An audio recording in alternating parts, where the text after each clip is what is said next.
Hey y'all, welcome back to Quartz Country. How are y'all feeling today? I hope you're well. I'm doing quite all right. Thanks for asking. um, Thank you guys for sticking and staying. We have honestly been growing. And it's doing my heart so well. I love it, and I just want to make sure that I just say thank you. Thank you to the people that listen. Thank you to those that share. Thank you to those that comment. Thank you to those that like. Thank you just to the ones that even just simply view. I totally appreciate you.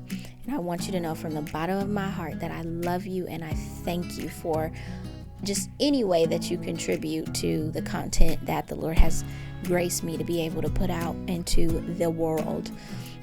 So we are back again for another episode of Quartz Country, and I'm excited. Today's topic, I consulted my mom and I was like, what do you think I should talk about, and there was a topic that I had kind of tossed up in the air, and I write everything down in my notes. And so I was like, and so she started describing, and I was like, well, I think that kind of goes along with this topic that I had already kind of been thinking about, which I don't know exactly what I'm going to name this episode just yet because this title is a little long. But today we're going to talk about how to navigate when you were really believing God for something and it did not happen. Maybe we'll title this episode, God, Where You At? Okay, because how many of us can raise our hands and be like, I have been in a moment like that? I know I can for sure, and I know I have been privy to a lot of people that felt as if God, in a sense, failed them. And I don't want to just jump right into what I was going to say, but I will start personally with me, right? I have been fortunate enough, and I can only give the glory to God on this because I know it had nothing to do with me. But I have never had a moment where I ran away and doubted God because something did not go my way. I always thought that He was still God, that He was still my Savior, that He still was going to work things out for my good. And I also believe that I am highly optimistic in general. So I think that kind of helps, which again, I have to give credit to God because that's the way He made me. So I think that it has saved me a lot of heartache for not thinking that way. And I was also raised, and this kind of saying is like 50-50 for me because the way I was raised, my mother would always say, it could always be worse. So that is always just drilled in the back of my mind. But sometimes, like, this is my worst, so let me have this moment, But like I said, I've never ran away from God and been like mad at Him because something didn't go my way, because a friend passed and it's like he was so young, why would you let him leave the earth, God? I still believed and trusted God in some of my lowest moments. But I do have friends, and I've been privy to close relationships with people that really have struggled with believing God for something and it not happening, and then them getting upset. I have had multiple friends tell me I'm upset at God, and I'd be like, let me scoot over, because if lightning's about to strike, I don't want to get any of it. Okay, no, I'm just kidding. But can I say that I understand? Absolutely, because in our flesh and in our humanity, a lot of the times it's the same way with people. We put this expectation and trust in people, and when they fail, it upsets us. So the same thing can happen when we are navigating this life with God. And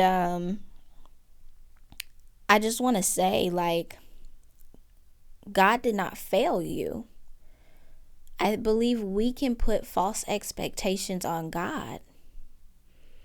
God said that I'm going to give you a hope and a future, that He wants you to prosper. Now, how he's going to do that, we have no idea. He didn't give us the rundown and say, this is how it's going to happen. You might want it to happen a certain way, but it's not going to happen that way. And then I always say, like, there's just some character building that has to happen before we attain some of the things, and we can fast forward and move a little too fast and make things happen on our behalf. And then when they go wrong, we blame God. Now, essentially, at the end of the day, even though we made a course of action that wasn't on our course in the will of God, will he turn everything around for our good? Absolutely. We talked about that in a previous episode. But sometimes we get so in the groove and we become God in our own lives, and then we get upset because it's like, God, you promised me this husband, and I went and got him, and now he's giving me hell. Or maybe that wasn't who God had for you. Or maybe now you're jeopardizing. Let's talk about like Sarah in the Bible, right? God had promised her and her husband, Abraham, right? Yeah, Abraham, Sarah and Abraham, promised her and her husband that they would have generations tied to them. 10 years passed by, ain't nothing happened. You know, in human terms, it's like 10 years. Gosh, dog it. Like, baby, I'm old now. What's gonna produce from me? Dust? I'm almost back in the ground where we started off, God. So how are you going to bless my womb to procreate and multiply, and we're gonna have this super beautiful lineage? It's now 10 years after you've given me a word. And you know, I can say sometimes too, like, God's a little funny because he'll let you see a thing and he will let you wait on that thing. Okay. But like, so Sarah and Abraham, 10 years passed, they still ain't had no kid, not even one kid, you know? And so now Sarah is like, Hagar, go sleep with my man. We need a baby. Clearly, this is what God meant by we're going to multiply. And it wasn't. And then once Hagar had a baby, then Sarah and the good old green goblin Envy pops up, and they become best friends. And now Hagar running off into the woods because she's like, man, I'm being treated like, oh my goodness. And then now Sarah is jeopardizing her place, her rightful place in God, and maybe even her eternity to be able to go to heaven, because you jumpstart something and went ahead of God. Now you about to jeopardize your place in heaven because you treating somebody bad off a decision you made for yourself because you wanted to get ahead of God. And I think the tough part about those moments in life is those are moments where you really have to sit back and say, I did this to myself. And that's a hard pill to swallow. It really is. It's really a hard pill to swallow. And then right after Hagar had her baby, Sarah gets pregnant and has a baby. But now, you know, she could have been living a stress-free, blissful life with the baby that God promised her in Abraham. But now she's still worried about Hagar and Ishmael, I think it is. I think it was Isaac and Ishmael. So it's like, sometimes God is still going to give us the thing, right? That he said he promised us. But we're going to have that thing coupled with some heartache and pain because we went and did something that he ain't tell us to do. And I know a couple people personally, I'm not trying to put anybody on blast, but just to use it as a reference point, that have made decisions in life, blamed God. Because that's the thing about being a Christian, is because we believe that we're a Christian. I've been doing everything by the book, God. I'm not having sex out of marriage. I'm not, I don't cuss people out. I go to church on Sunday and Wednesday. I read my Bible every day. I pray every day. I do all of these things. So we be feeling like we Jesus adjacent. Like we right. Like Jesus is at the left hand of God. We on the right. That's what we believe. And we be like, I'm a help you out, Big G. I got it. But no, we still have to be so tempered with God in our everyday lives, even though we are walking with him, even though we are in the routine of going to church, of spending time with him, of having our individual prayer closets. And so I think, back to the point, I think sometimes it is hard for us because we've put all of this false faith, I'll say, into God because we thought he was going to do something, this specific thing, which he said he was. He just wasn't going to do it right then, or he wasn't going to do it the way you expected him to do it. We go and kickstart and get things in motion, and then life happens. And as I like to say, boo-boo hits the fan. Now we all looking crazy. I've had a moment like that. I have gone and started things prematurely and have been gung-ho, like this is God. Got it, and it was smooth sailing at first, and then we got in for a little bit, and I was like, ooh, this is like hell on earth. I have no way to navigate it, because guess what? God did not equip me to navigate this. Because even in the things that God gives us, there's this, because we're humans and we live on earth and there's turmoil and strife all around us, even in the good that we get from God, there's still a constant battle we have to fight, staying on the straight and narrow. And then we go and do something ahead of God, and it makes the journey even tougher because we create our own battles. We create these own strifes, and God says he'll never put more on us than we can bear. But baby, can we put more on ourselves than we can bear? Oh, absolutely, honey. I have put so much stuff on myself sometimes. I'd be like, God, dog, and then you want to be crying in your prayer closet like, God, I know I'm your toughest warrior, but this is about to take me out. I need your help. And like, I know God wants to be like, baby, darling, I did not tell you to do that. I didn't tell you to do it. So yeah, it's hard, because it was never meant for you to carry.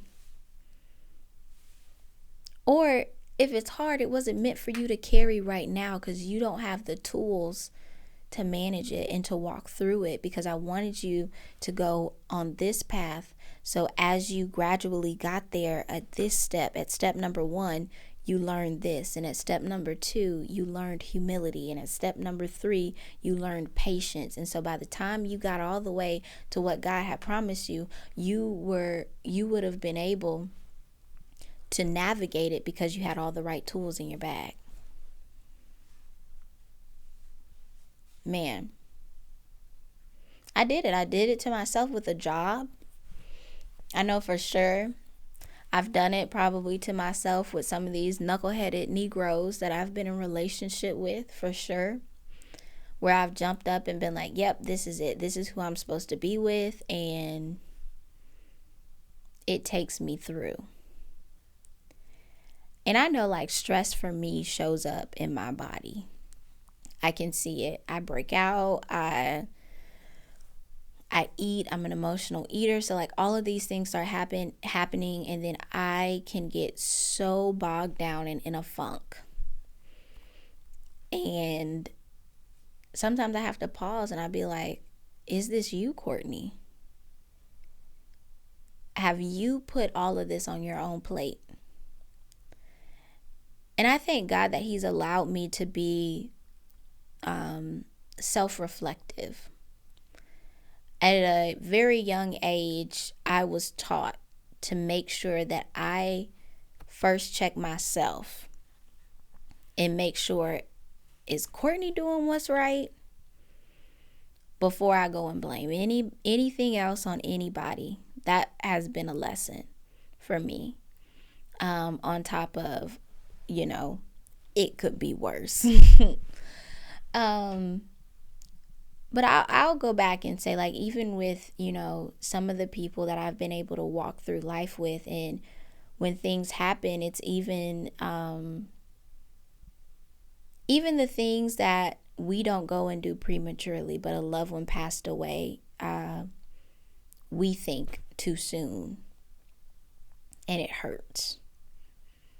And we be like, God, you must be kicking me while I'm down, I will say, the moment something happens, you just got to whisper to yourself and say, God, this hurts, and I don't know what you're doing, but I trust you. I promise you. The words that come from your mouth is you planting a seed.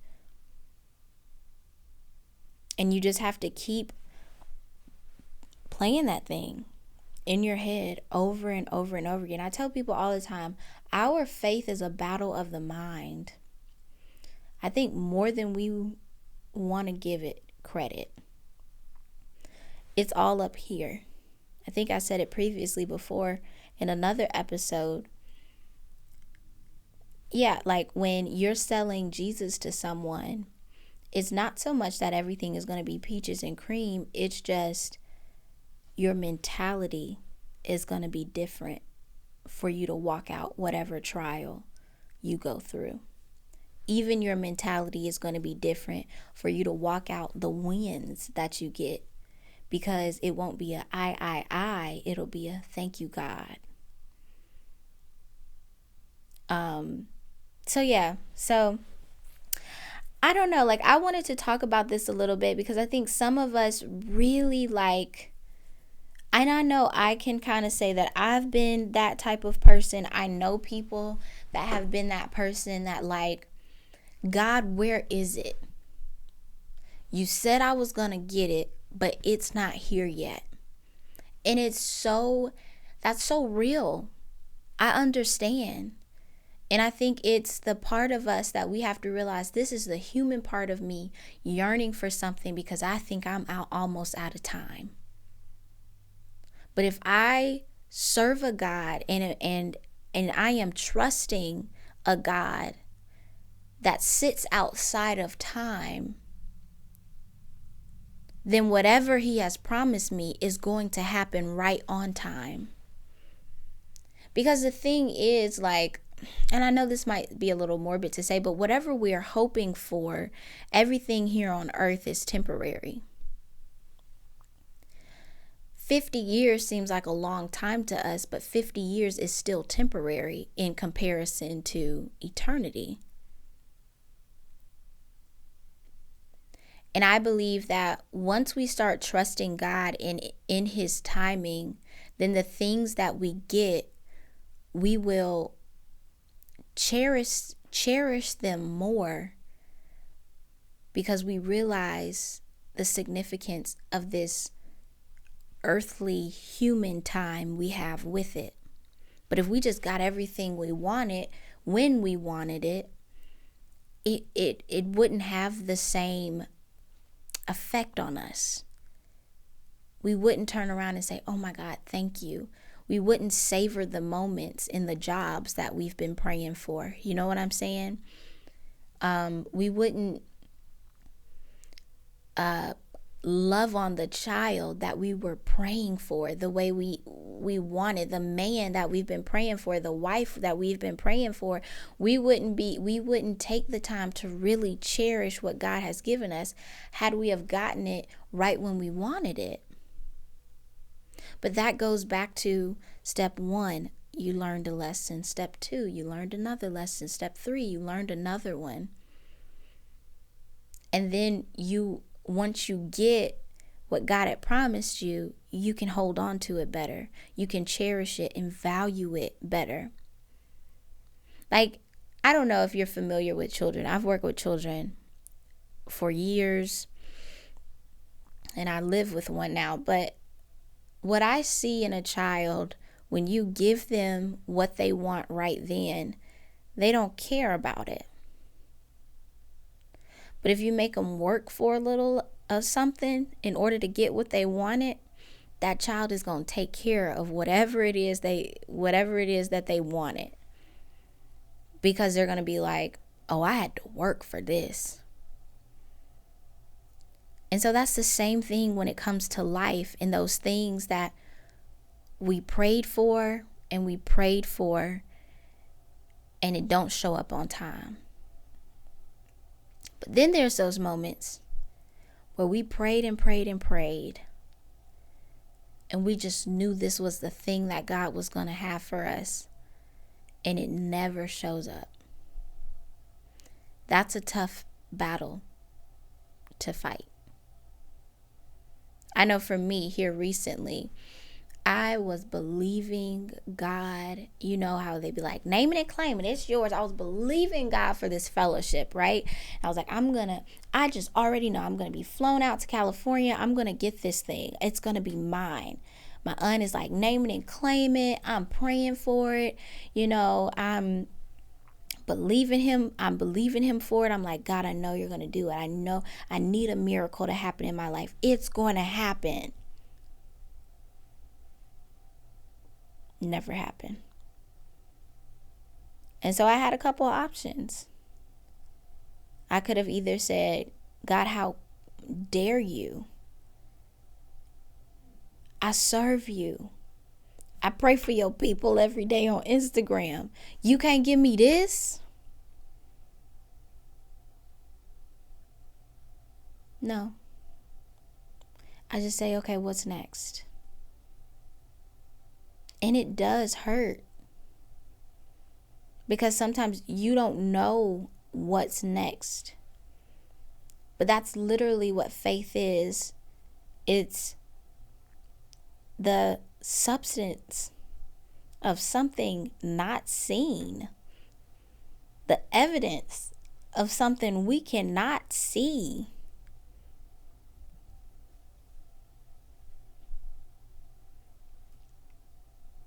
So you keep walking with God. Do I set goals? Absolutely. Do I pray over those goals? Absolutely. Because he does tell us to write the vision and make it plain. But does that mean we're going to get the vision? He said, write it and make it plain. And then he said, write it and make it plain, not write it and make it plain and then you'll get it.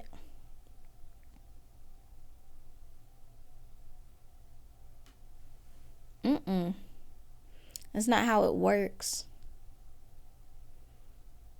So I know that in those moments, it can be easy to blame somebody else for something.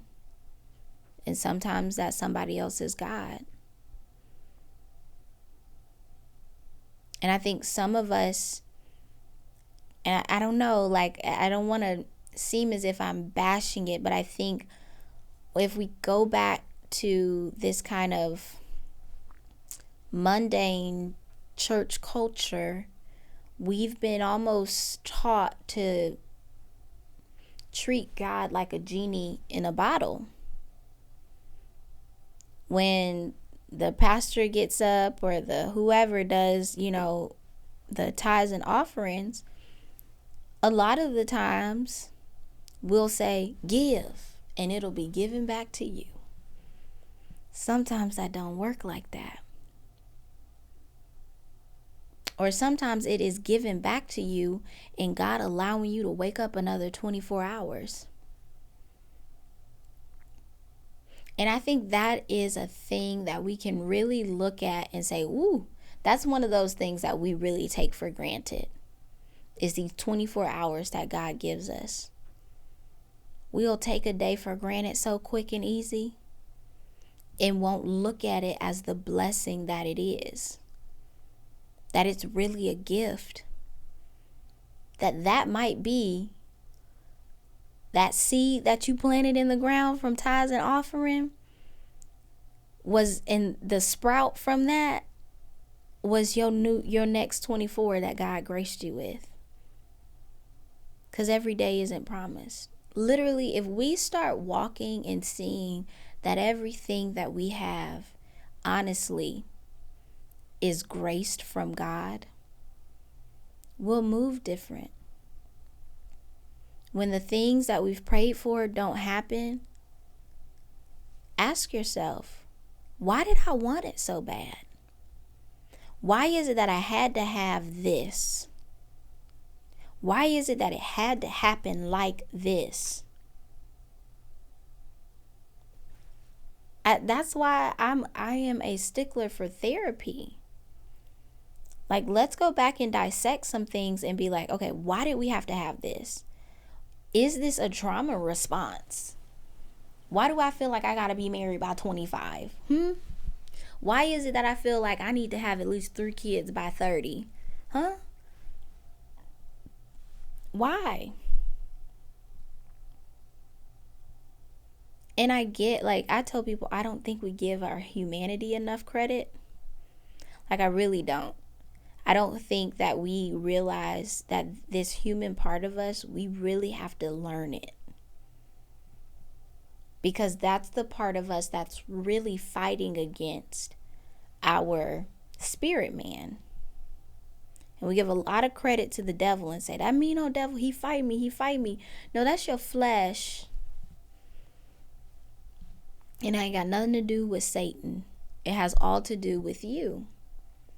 So figure yourself out. I want to have a conversation with an OBGYN, and this probably would be an episode for just the ladies, but men, I would say maybe you want to tune in too if you want to have a significant other and see what you got to deal with one day. But howsoever, I had the ladies, the Flow app on my phone. And as I started really getting into that thing and reading up on what happens and how the cycle is actually 30 days and not the 5 or 3 to 5 days that we're usually on it. And how I saw how our hormones change the week before, our release and all of that. I'm like, I've been blaming stuff on spiritual warfare that had everything to do with my hormones being off. Lord, why am I crying? The devil has beat me up. Baby, your period come on next week. That's what's going on.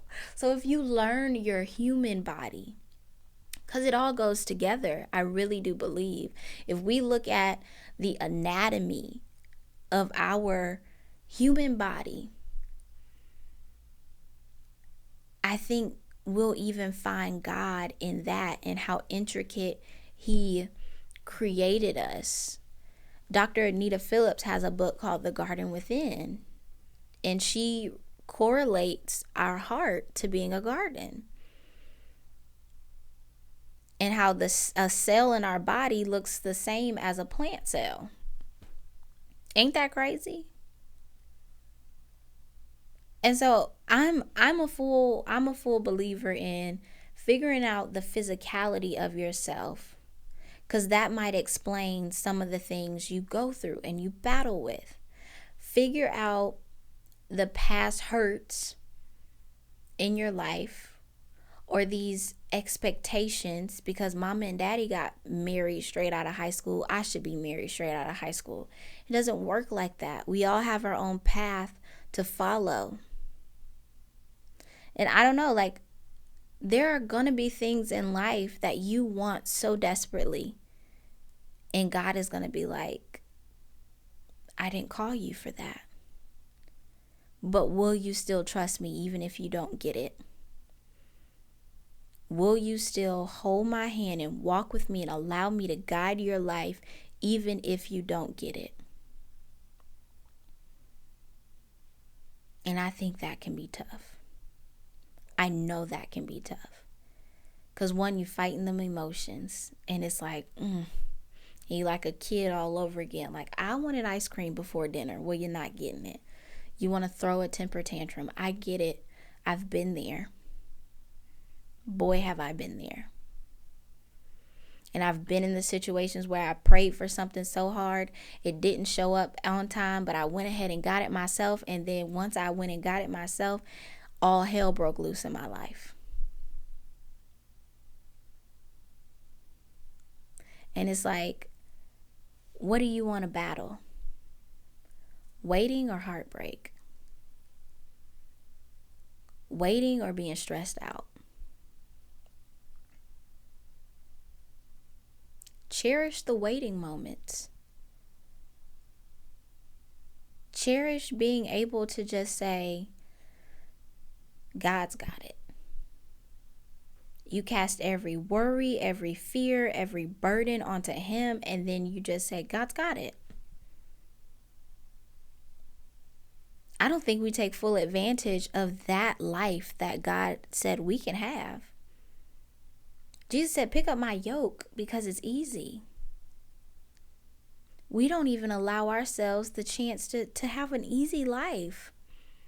Like on Instagram, how everyone, all the girls are now like, I'm entering my soft girl era. I'm in this soft life. That's what I'm doing. I'm a passenger princess. Like, God been trying to get you to be a passenger princess and a passenger prince, as my boyfriend calls himself sometimes. God been trying to give you that A1 treatment from day one, but you're allowing your flesh and this clock that we all have in our minds rush you to what you think God has promised you, or even what God has promised you. Because there are some, like clearly what we see in the Bible, God promised people things. Promised Abraham and Sarah a kid, a lineage, generations. That's what He promised them. And waited 10 years. He said, I'm going to see if you trust me. And that's really all He wants to know. Are you going to trust me? So the next time something doesn't go your way, and I'm challenging me and I'm challenging you, let's do this together. The next time something doesn't go our way and we've prayed hard on that thing, we're just going to pause and say, God, I trust you. I don't know what you're doing, but I trust you. Just pause and take that moment. Let it settle. Don't try and grapple and run and get things. Y'all, me being so fully honest with y'all, I want a job so bad. I want some extra income so bad. I have applied to retail stores and I've applied to be people's social media managers. I have applied to everything under the sun. And I'll be submitting those applications like, if it be your will, God, sin. God, I got faith that it's going to happen for me. Sin. Silence. And does it get frustrating? Absolutely. Oh my God, it gets frustrating. Have I cried at night sometimes? Absolutely. Have I felt inadequate in moments? Absolutely. Have I felt like, is this really what life is amounted to in 26 years? This is not where I thought I was going to be. But God, I'm still going to trust you. And I know I probably have said that 1,000 times. It is hard. But that's why I say again, we got to understand our flesh and what we're working with personally in our humanity. So that when those feelings of inadequacy come up, you know where they're coming from. And so it's like, Because like I said, sometimes we blame the devil for stuff and give him credit for things he ain't have nothing to do with. When the real answer is you just need a reality check. You need to sit yourself down in time out and be like, girl, let me go cool off. Sir, not today.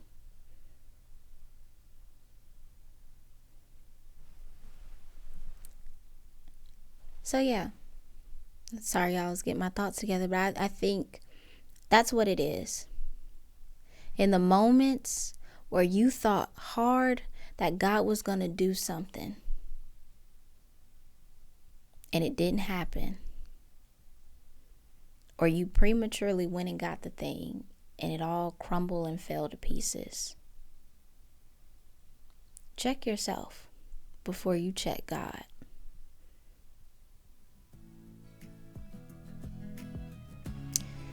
Okay, y'all. I hope you enjoyed today's episode. That's about all I got on today. I hope you guys enjoyed it. I hope I didn't seem like I was all over the place. It truly is a sentiment from my heart. I'm trying to stop saying too. I got that note from a particular person. It's like you say too much, and I don't know, like, at this point, I think that's one of those things that's just gonna stick with me. That's how I catch up with my thoughts. I give my little self a pause for the cause. Got my thought, you know. See, there we go. I was catching my thought, and I said, I'm gonna try, but at the same time, this is a comfortable space. So we show up as we are. If is our thing, if saying like is our thing, that's what we're gonna do. Okay? But I love y'all. Make sure to subscribe to the YouTube channel. Make sure to follow us on Spotify, give us 5 stars, comment, do all of those kind of things. And I think I end every episode by just saying, like, I love you, like, 3 million times. But I really do. Because I know in moments where I was at my lonesome, I just wanted someone to say, I love you. And I hear you. And I want to reiterate this too. I'm opening it up so you guys can come and be on here with me. It'll be virtual, but we can have a conversation. You can be on the platform with me. Yeah? So DM us at Quartz Country if you have a topic that you want me to discuss personally, or if you actually want to come on here and you want to share your story and you want us to chop it up and talk about it. Let's do that.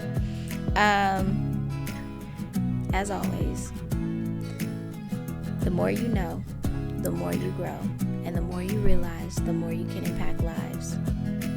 I'm your host, Courtney Elise Coleman, and thank you so much for tuning in to another episode of Quartz Country. Love y'all.